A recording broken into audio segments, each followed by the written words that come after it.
سامعین، گزشتہ چند روز میں العرب امارات میں اتنی شدید بارشیں ہوئیں کہ اللہ کی پناہ۔ دبئی، شارجہ اور ابوظہبی میں گلیاں اور سڑکیں تالابوں اور جھیلوں کا منظر پیش کر رہی ہیں۔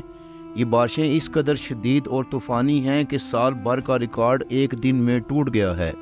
صرف العین کے علاقہ ختم الشکلہ میں ایک دن میں 254 ملی میٹر بارش ریکارڈ کی گئی۔ سارا دبئی شہر پانی میں ڈوب چکا ہے۔ ایک اندازے کے مطابق گلیوں اور شاہراہوں پر 5 فٹ کے قریب پانی جمع ہے اور شہریوں نے مجبور ہو کر کشتیاں چلانا شروع کر دی ہیں۔ برج الخلیفہ کے سامنے بھی پانی جمع ہے۔ دبئی ایئرپورٹ بھی تاحال بند ہے اور سینکڑوں کی تعداد میں مسافر ایئرپورٹ پر مجبور ہو کر بیٹھے ہیں۔ اس لیے دبئی ایئرپورٹ کی انتظامیہ نے مسافروں کو بغیر تحقیق کے ایئرپورٹ آنے سے منع کر دیا ہے۔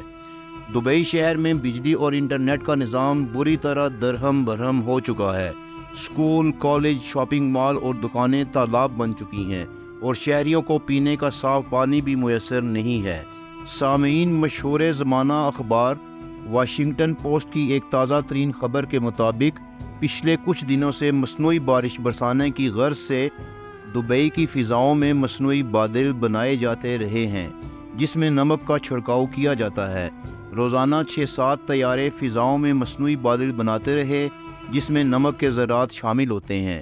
اتوار کے روز بھی یہ سلسلہ جاری رہا، چنانچہ قدرتی طور پر بادلوں کا حجم بہت بڑھ گیا جو تیز طوفانی بارشوں کا سبب بنا۔